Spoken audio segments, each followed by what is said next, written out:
Hey everyone, it's Lisa Loring. How are you?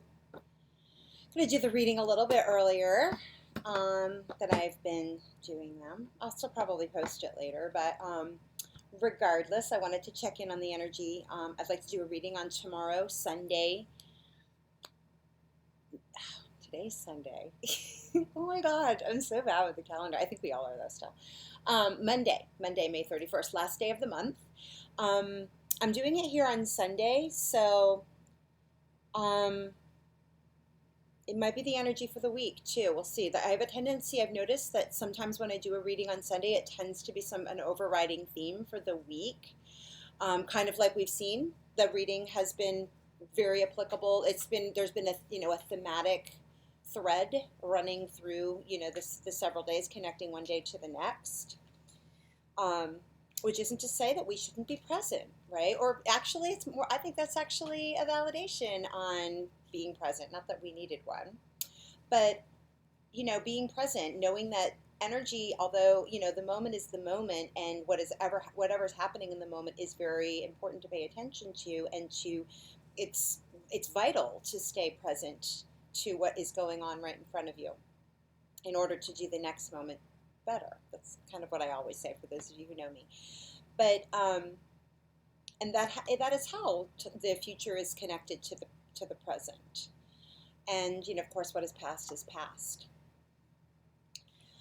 Some thoughts I had on yesterday's reading were that I was noticing that those central cards were very stable cards to what was going on either side of them. The people in the Four of Wands and the woman in the Nine of Wands. Both of them were Wands cards, number one.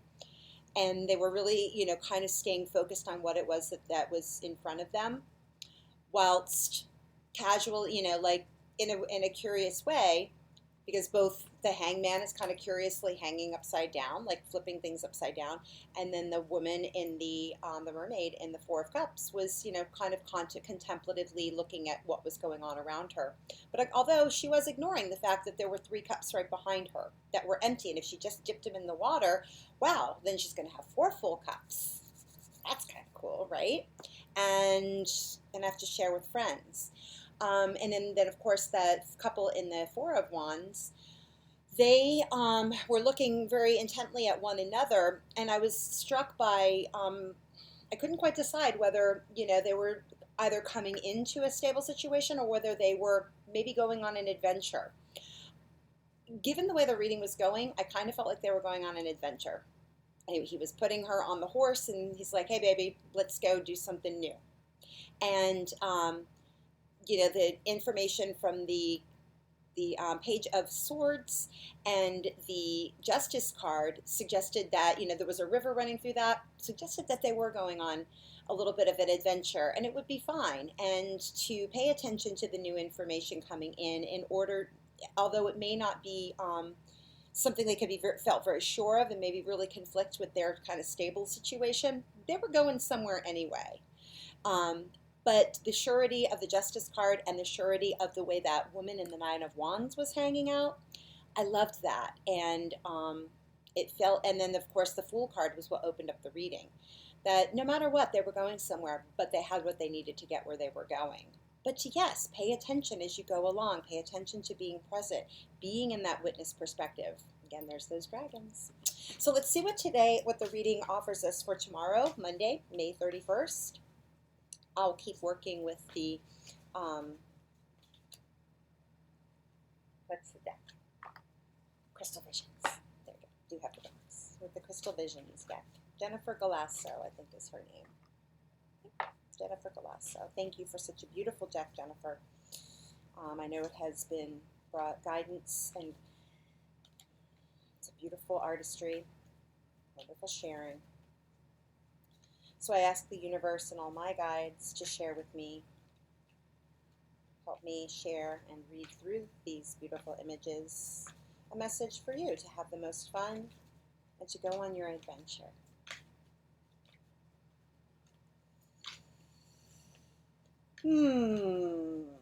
So what are the messages that are coming out for Monday, May 31st? The But if it does feel like it is a weekly message, I will let you know. I'm just slightly shuffling the cards with no special kind of technique.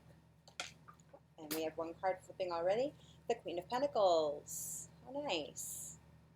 And there are those crystals growing up around her in the ground, all those treasures that are right at her feet. Remember those from our Four of Pentacles precarious gal the other day? Go back a couple of days if you want to look at that reading. And the Queen of Pentacles coming in, her tree behind her, very grounded, a very abundant woman, has made her own way in life. Seven of Swords is the central card in the reading.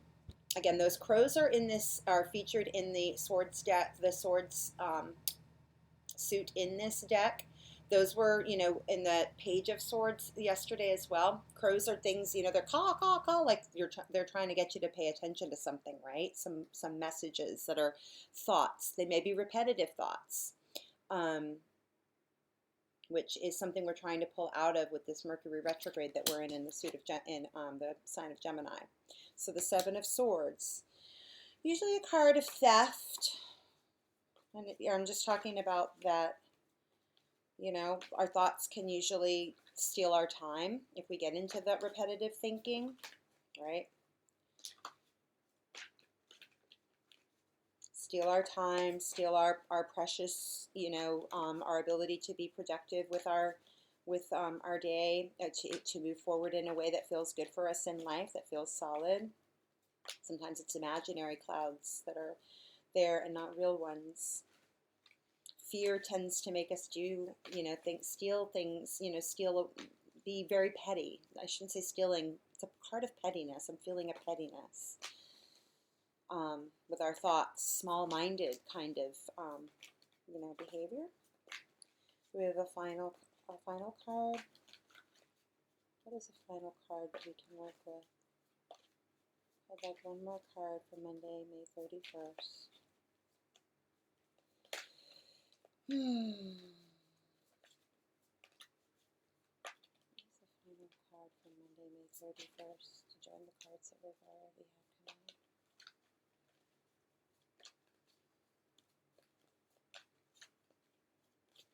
I don't know if we have one.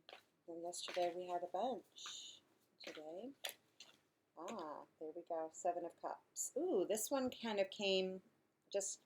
That Four of Cups gal was really reminding me of that. And then the bottom of the deck, there she is. All right, so let's bring the camera down so we can take a look at what we've got. Okay, so I'll turn them around so you guys can see them. So it's the Queen of Pentacles, the Seven of Swords, the Seven of Cups, and then we have the Four of Cups again. The Four of Cups reminded me, because I got confused because of these lilies, I was thinking they were cups, and then the three behind her. So the Seven of Cups energy was coming toward me yesterday. The Queen of Pentacles, though, is someone who is definitely very, very grounded. She's got everything she needs. She has, the sturdiness of the tree behind her that is very well rooted. The court cards in the Pentacles are, being in are indicative of being in possession, being in control of the things that you have manifested in your life physically. You know how to use them. You use your resources wisely, and you know how to find more easily, and we are definitely confident in our own physical abilities to get what we need on the physical level, be it health, be it physical, possessions, that kind of thing. The Queen brings a feminine aspect to that as well. Sometimes we associate getting things as being a very masculine, very, drive kind of thing, where, a very external kind of thing. But a queen is actually receptive. She's sitting down. She's allowing things to come to her. She's not running around town trying to get X, Y, and Z, and trying to get this one on board, or this, these people to come together, or that kind of thing. The crystals are growing up at her feet. She's wearing a beautiful gown of green, which is, she's definitely works from her heart. That's with the green is the color of the heart chakra, pink as well.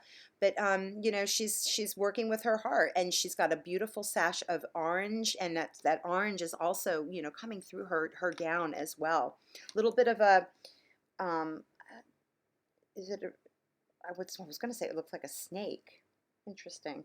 A snake is also like a sign of abundance. I don't know if that's necessarily a snake, but I thought it was. That was, you know, kind of coming up the staff that she's holding there. The snake is also a sign of being well, you know, the snake is from like the Kundalini energy for in the yogic traditions, comes up from the root chakra. Again, she's well rooted, she's well grounded, and when we are well grounded in our abilities to get what we need, we're not worried about the root chakra is associated with, you know, our being able to feel safe and secure or not in the physical world, to have things that we need, to not feel abandoned, to have, you know, plenty of resources, that kind of thing, and also know how to and trust ourselves that we're going to use them wisely. So I'm seeing that snake imagery. So, and it's in rainbow colors, like, you know, she has a well textured, beautiful, colorful life. And again, she doesn't have to go out finding anything. It's just coming to her. She's sitting down and everything comes towards her. So the Seven of Swords in the middle of the reading is an interesting commentary on that. So the energy around is, you know, this kind of, you know, more petty thoughts. So maybe what we're doing here is, you know, we have the Seven of Cups too, is, you know, we've got this energy of, you know, there's that rainbow again, being able to manifest our dreams, to pick and choose whatever we want based on our heart's desires. She's bringing that into the physical world. She, you know, she's followed her heart. That sash of gold around her is also is the sacral chakra, and that's right above the root chakra. And the sacral chakra is the part of our body. I talked about this in yesterday's reading. It's the place where we create and we manifest. We're you know, a very creative part of our body. It's just above the root. The root's around the tailbone. The sacral chakra is lower. It's around the navel center, which is where our sex organs are, where our digestive systems are. So we bring in things, we put out things. It's a very and then of course this is the place where we make babies. So she, you know, this is a place where, you know, we can not only manifest, but it's creatively manifest things that are very unique to us. And that uniqueness comes from following the heart. And you know, again, all of this, one of these wonderful rainbows coming out of that cup. Like there's so many cups to choose from, but she's going to pick the one. And the way I see this is, although she's got this one here. So she's got this fairy coming in as well with an offering, a choice. And oh, the dragon's picking up, you know, like she can just do anything with anything and everything that she wants. But in the middle, we're kind of, you know, I mean, we're even riding around on a dragon. Again, like if we're in that place of, you know, bearing witness without getting, you know, too like emotionally bogged down. And she's not. She's flying over the waters, not getting too enmeshed in what could, you know, lotus flowers, and lotuses are very highly featured in this particular deck in the Suit of Cups. Lotus flowers are in ponds. They're deeply, deeply rooted in the muck of the pond. Ponds are generally not clean places, but these beautiful lotus flowers come from that, you know, that mucky place, the root chakra place, if you will, and come up and then blossom, and there they are in a growth of higher consciousness, floating on the top, and they've come out of the muck, but they've come from somewhere. They've come from a lower place up to a place of higher vibration. So much so that, you know, you got fairies, you know, picking up picking up the slack here. You've got rainbows coming out, and you know, this is someplace, you know, where you've come a long far way, just like the Queen of Pentacles, to get to a place where you can ride around on dragons above the fray. And you know, this guy's down in the fray, right? Like, why do we have to be here? You know, he's looking around. He's clearly not comfortable in his own skin. He doesn't even love what he's doing. And you know, he's got swords over his head. So, you know, we may be feeling a little bit like we've got these kinds of worries, all this worry. Usually the Nine of Swords is a very worrisome card. I think this is just as worrisome. And there is this kind of threat where if you, allow, instead of being, recognizing that on either side of this place, you could be in either of these places. So, instead of being in this fearful, worrisome place, we have the opportunity to, be in, to really truly recognize the abundance that's not only around us, but it's actually something that we have created for ourselves. Recognize that within yourself. You have done this. You can do even more without even putting out that much effort. So we have this opportunity, and it's almost like very polar opposites. And here we are with that Four of Cups girl. Again, all she needs to do is turn around, take those 3 cups, put them in the pond, and get some water, or pick up those lily pads and put them, pick up those lotuses. And she's not only got, one beautiful lotus on which to contemplate, but she has 4. And again, she'll be, instead of looking down or around, you have the opportunity to look up. The Eight of Pentacles is also here, I see, and this is a place of mastery, of mastering what you've become so good at it, at what you have done, that you're ready to go on and do more. Oh, and look, our couple is, there we are. There's our couple from the Four of Wands again. There they are. That Justice card is here too. So the opportunity is there. It's just a matter of what you want to see. Do you want to be that guy? He doesn't look happy at all. I feel really bad for him. So it could be too that there's a lot of ideas out there. There could be a lot of ideas coming in that are flying in, that are trying also to challenge your ability to see that you are actually in this place, and in a way that's to really try to get your attention. And it feels like the swords are going to drop on your head. But the more we can stay steady here, the more we can ignore this kind of thing, to feel like we have to get dragged back into behaving in fearful, petty ways, or to engage in thought, in conflicting thoughts. We have the opportunity to transform. So speaking of transformation, I did bring out the Butterfly Oracle card deck, and it is a card from Doreen Virtue. I do caution that she has put out that she doesn't wish people to use her cards, but I do love her cards so much. I love the place she was in her life when she created this deck. And seeing that we have the opportunity to transform how we, just transform our perspective and the lens through which we look through things, I'd like to use her deck. And I love the blue butterflies. I love the blue butterflies. They're ones of intuition.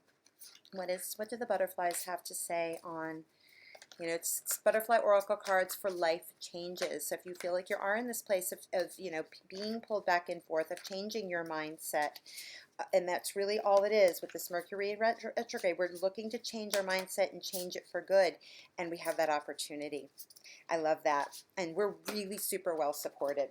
So we got 2 cards that came out. We've got the new exercise program, like I said, going out and doing something adventurous, and healthcare change. So taking care of our health is one of the best ways that you can just start changing your mindset. You don't even have to, go out, changing a small tweak in your diet, maybe drinking more water, or drinking, I'm guilty of drinking coffee a lot, but you could drink tea, or just start going for a walk, or taking time to be in a meditative place each day, so you can be in this more self-possessed, more high vibrational, out of this kind of fear, to address your fears, to take that in.